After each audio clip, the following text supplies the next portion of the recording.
What's up, you bust of fooligans? It's Trey Alessio, the Dawn of Entertainment, back with another Big Brother breakdown. This is double eviction week. Lot to break down, lot to get to. We're going to jump right into it for your Big Brother pleasure. All right, so earlier on this week, Alex won HOH. Alex is playing a great game. She is low key a comp beast. She's good at endurance. She's proven that she's pretty smart, and she's playing her own game. She's aligning with Paul, and she has Jason's back, and Jason has hers.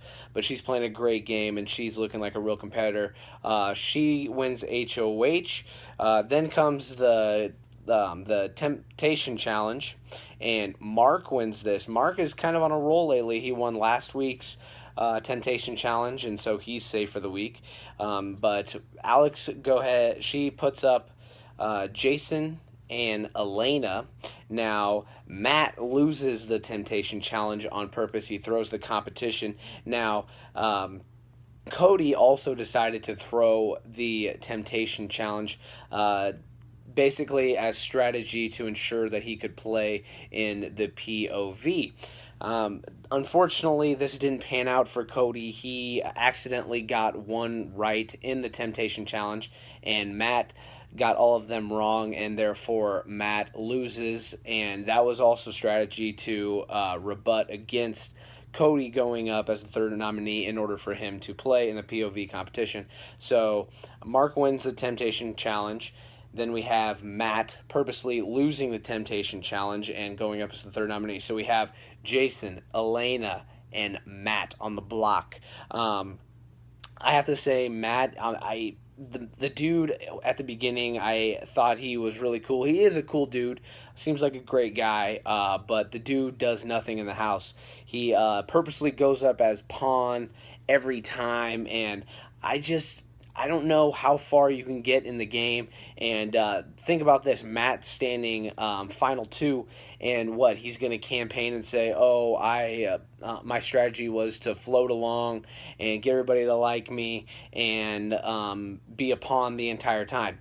That's just not going to fly, man. So I don't know where he's going with his game, but it's got him this far, and we'll see. But yeah, so Alex wins HOH. We have Jason, Elena, Matt, and then POV comes along. Matt actually wins POV. This is where it gets interesting. He pulls down Jason, and the whole plan is to backdoor Cody. Now, this POV was a little crazy because it was one of those where it was like a reward competition where the first person out got the reward of the POV. The next person gets another reward or a punishment, and and then they switch them out. So obviously, the second person to lose is going to take the POV and then give the last person out the punishment, or so far on and so forth.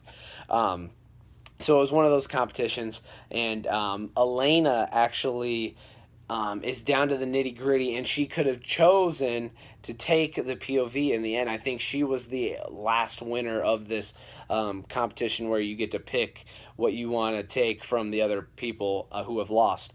So Elena wins it, and she takes $5,000 over the POV. Ballsy move, because a lot of people don't like Elena. A lot of people wouldn't have minded booting her out. So yeah, she takes the $5,000, and the crazy part about it is it came down to her and Alex, and Alex was like, "Let's not curse each other," and then Elena was like, "No, we won't curse each other," and then she wins the $5,000, and she contemplates, and she looks over to Cody, because her and Cody have this little not I wouldn't say alliance thing forming, but basically they're talking to each other, and Cody is telling Elena that they're planning to use you, and you're expendable, and you're just a pawn, and they're ready to get you out, which is true. He was telling the truth. Cody was. And so this is getting in Elena's head, and she thinks to herself, if she's not going to get first the 500,000, or she's not going to get second, who gets, I believe, 25,000. Could be wrong there. She might as well get the $5,000 and get some money. But in doing so, she gives Alex a shitty ass punishment where you have to, every time an alarm sounds, you have to go make a camp and carry all this buttload of equipment and make everyone in the house a hot dog, man. I felt bad for Alex. They decided they weren't going to curse anybody, and Elena goes back on it in a split second, and it was crazy. So Elena got the $5,000. Alex got a punishment. It was kind of funny. Jason got an extreme punishment, and who else got it? It was Paul and Christmas. They got a skydive punishment where they had to be attached to each other for 48 hours. Pretty funny stuff. But anyway, so Matt wins the POV. And strangely enough, he takes down Jason. Like I said, this dude is a pawn all the way through. He doesn't take himself off. If he were to take himself off, the nominations would have had to stay the same, which would have shook things up even more. They might have even had the chance to boot out Elena, which I wouldn't have been too mad about. I'm not a big Cody guy. I've said it countless times on this breakdown. But just for taking that $5,000 and just for being stupid and not being safe and getting that POV, I would have liked to see her go home. That would have been hilarious to me. But anyway, so Matt pulls down Jason, and Alex puts up Cody. Now, Cody and Alex, they have respect for each other, and Cody almost campaigned and almost got himself safe for the week, but it didn't happen. And Cody got put up, he got backdoored, and he got booted. And it's double eviction. So we have a whole week's worth of Big Brother in one night on live eviction night. Gotta love it. It's drama. It's crazy. It's boom, boom, boom. No one knows what's going to happen. Anything can happen. And so right away, Jason wins HOH. Who knows where his head's at. He's aligned with Alex, so more than likely we were all thinking that Mark and Elena were going to go up. And who does he put up? Mark and Elena. Now, who wins POV after this? Mark. This brings me to this point. Mark is becoming a low-key competition beast. The dude is also a floater. He sways with the power, and he even outwardly said that, which I don't know if I fully agree with, but it is what it is. And he was outwardly a floater, but he's starting to come on as a low-key comp beast. I think he won 2 temptation challenges in a row and now a POV. So the dude is coming along. He's winning when he needs to, and that's where the power sways in this house. Earlier in the week, Jason and Mark had a slight conversation about getting Paul out. And I was wondering what Jason would do with that information. They didn't show him going to Paul and divulging that information. So I thought maybe we'll see some pushback against Paul, because Paul is running the show, man.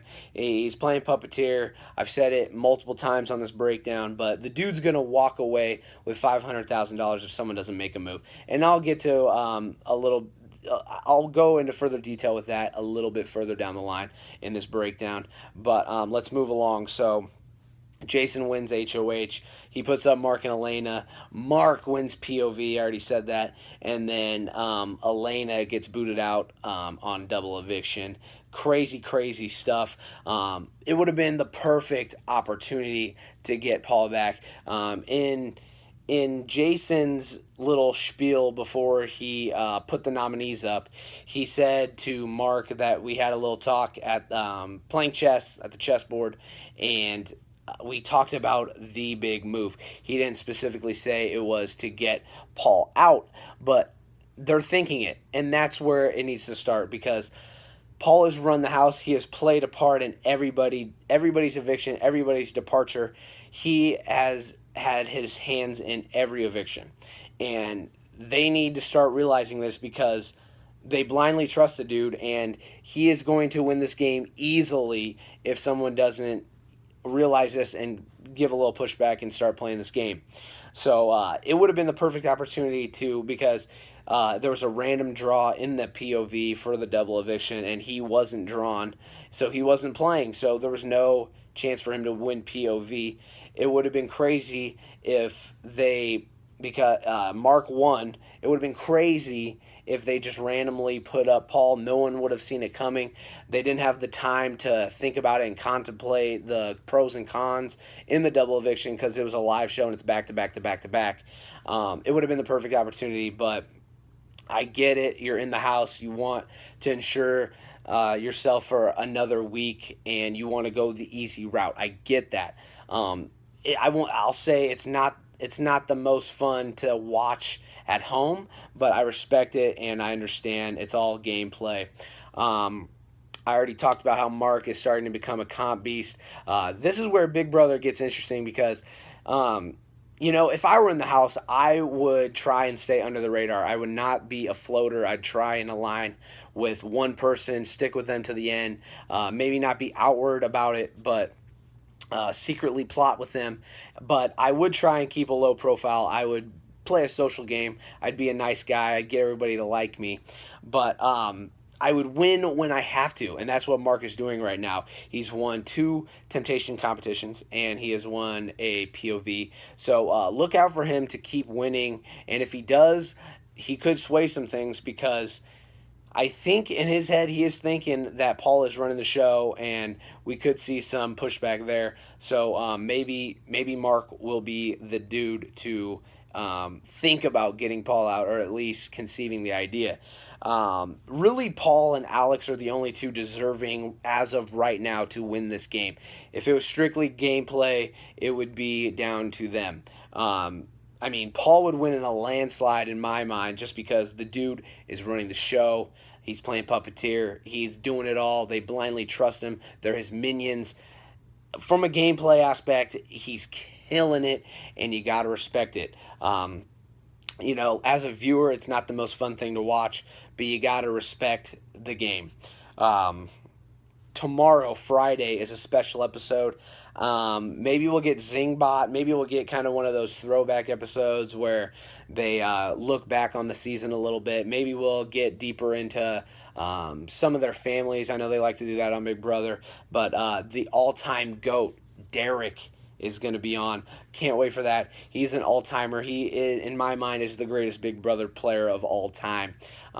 If I were going into the house, which I'm going to try and do next year, and if not the year after that, and if not the year after that, I think Derek would be what I would try and mold my game after. Obviously, I try and be my own player, but Derek was an OG, man. He strategized like next to none. He was the best strategist. He literally kept a low profile, didn't go on the block one time, and won the game. Everybody trusted him, and Derek is a G. Can't wait to see what he has to say tomorrow. So it was a crazy double eviction week, but at the same time, it wasn't. I would have liked a little more wavy, but it just kind of rode the same line as the rest of the season. They're sticking with Paul, and it's basically what he wants and his minions and the whole side of that house. So hopefully we get a little more pushback, a little more drama in the coming weeks. But right now, we will find out what happens. I'm Trey Alessio, the Dawn of Entertainment. Who do you want to win HOH? Who do you want to go home? Comment and vote, and let's discuss. I'm the Dawn of Entertainment. This is Are You Entertained with the Big Brother Breakdown, and we will be back for more. Peace.